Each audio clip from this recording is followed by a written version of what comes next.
Nigeria's booming illegal oil refineries. By Will Ross.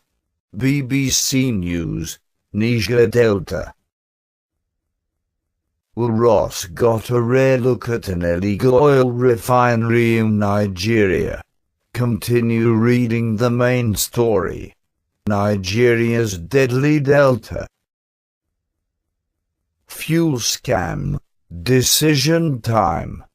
Precarious oil amnesty. World oil pollution capital. Blood oil dripping from Nigeria.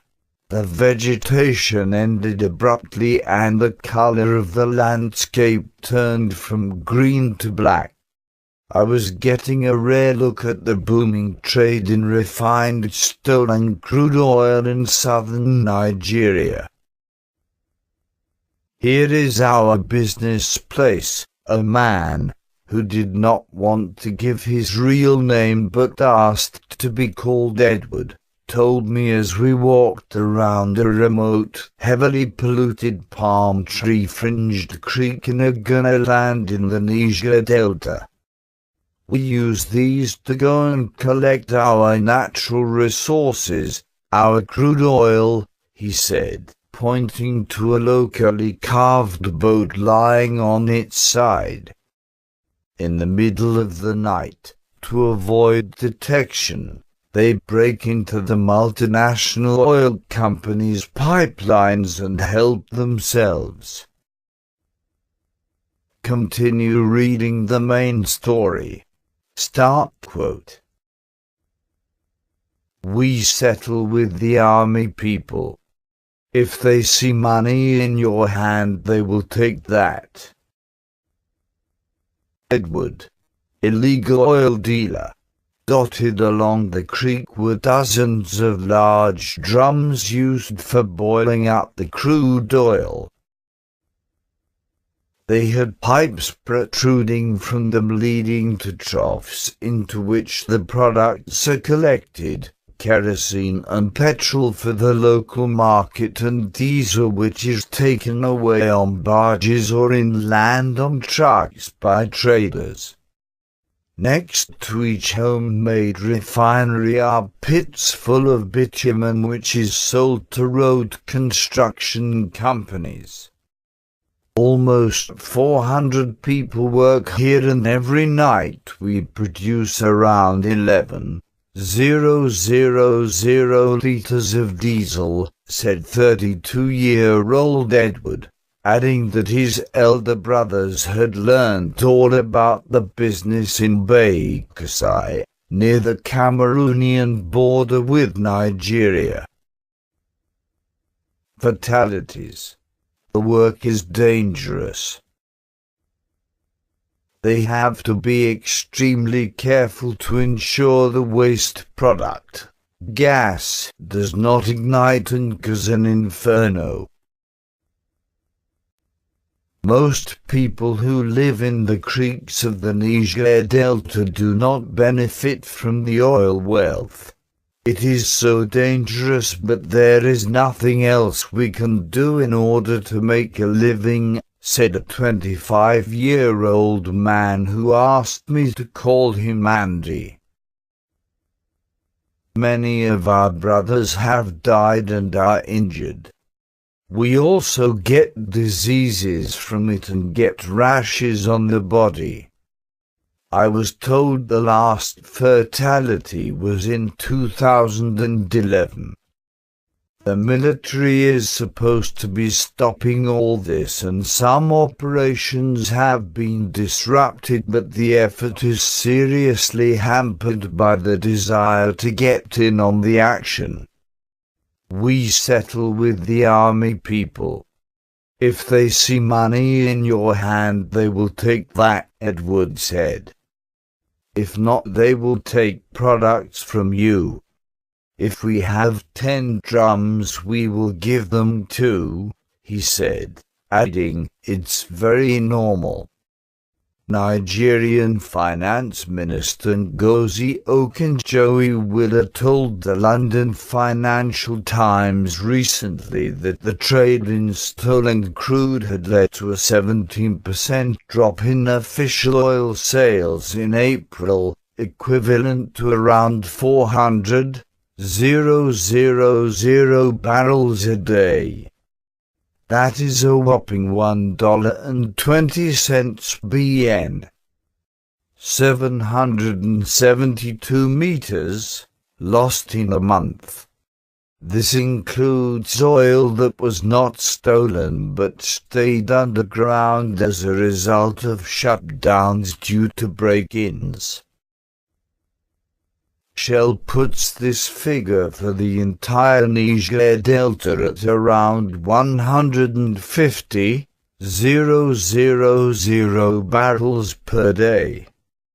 The huge discrepancy is a sign of how difficult it is to get the facts in the murky world of Nigerian oil. Oil theft is not new here. Before the 2009 amnesty that pacified the Niger Delta, militants used to break into the pipelines to get money to buy weapons. The peace has enabled the oil companies to significantly increase their oil production, which means much more money for the government. So for now the oil theft might be seen as a relatively minor irritant. False pipes. But how wise is it to allow lawlessness to continue in an already neglected, fragile region of Nigeria so critical to the nation's economy? There is concern about the environmental damage oil spills cause to the region. The government is setting up a task force which will also include officials from oil companies as well as the military. But few analysts expect concrete action. Too many people are benefiting, including former militants. Most of the stolen crude is pumped straight from the pipeline onto barges, which then transfer the valuable load onto ships waiting offshore, an operation known as bunkering. These ships then head to refineries around the world. Continue reading the main story. Start quote. It is like a business in the community, even some of the chiefs are involved. Packer Jack, Shell official. It is a huge problem and it is only getting worse, says Philip Mshelbiller of Shell Petroleum Development Company of Nigeria. For us we lose somewhere between 40,000 and 60,000 barrels a day to crude theft, and this is only what is lost in the metered sections of our pipeline. The large proportion we think ends up in refineries around the world. The oil companies' hands are tied, as they do not have the power to arrest anyone or to intervene. They have to rely on the military response, which is clearly ineffective. It is widely believed that powerful politicians are also involved in the business. Shell says in an effort to stop the theft it is now constructing its new pipelines 4 meters underground and is covering them with a slab of concrete. It is also laying pipes within false pipes to make the work of the men with hacksaws harder. Quite brilliant. In addition to the impact on its profits, Shell is also keen to point out the environmental damage caused by the oil theft and illegal refining. From the air, the illegal refineries are more visible. This is an issue for which Shell itself has been lambasted following numerous well-publicized oil spills of its own. Last week, Nigeria's oil regulator proposed fining Shell $5 bn over a 40,000 barrel oil spill in the Atlantic Ocean last December. I flew with officials from Shell over some of the affected areas of the Niger Delta. From the air you see not only the scale of the oil theft, there are dozens of similar sites to the one I visited, but also the oil sheen on the water and the complex labyrinth of creeks and channels which the men involved in the illicit business use to their advantage. They are quite brilliant at it. They are hard to detect because there are so many creeks. You can't block all of them, and these guys are native to the area. They know all the creeks, said Mpaka Jack, who is in charge of surveillance of the Shell pipelines. The oil companies rely on the military to police the lawless Niger Delta. The company has contracted more than 9,000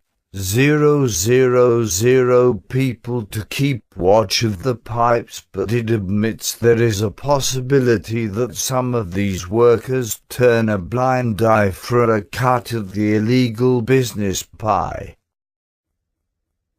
If the military joint task force is really committed and with help from the communities, we can bring this to the barest minimum. But without that commitment it won't happen, because it is like a business in the community. Even some of the chiefs are involved, Mr. Jack said. Back at the refinery, Edward and his brother Andy headed home to get some sleep before another night shift. Both men said they would like to find a way out of the business, but saw no options in an area which has seen little development despite the billions of dollars that were pumped from the now abandoned Shell wells dotted around the village. I finished my secondary school with 2 grades and 7 credits. But I had no financial support to continue my education, so I'm just doing this business with my brothers, said Andy. It seems somewhat ironic that in a place so rich in resources, poverty is trapping people in this dangerous, illegal business. Scape turned from green to black. I was getting a rare look at the booming trade in refined stolen crude oil in southern Nigeria. Here is our business place, a man, who did not want to give his real name but asked to be Nigeria's booming illegal oil refineries. By Will Ross. BBC News, Niger Delta. Will Ross got a rare look at an illegal oil refinery in Nigeria. Continue reading the main story. The boat lying on its side. In the middle of the night, to avoid detection, they break into the multinational oil company's pipelines and help themselves. Continue reading the main story. Start quote. Nigeria's deadly delta. Fuel scam. Decision time. precarious oil amnesty, world oil pollution capital, blood oil dripping from Nigeria. The vegetation ended abruptly, and the color of the land called Edward told me as we walked around a remote, heavily polluted palm tree-fringed creek in a Ghana land in the Niger Delta. We use these to go and collect our natural resources, our crude oil, he said, pointing to a locally carved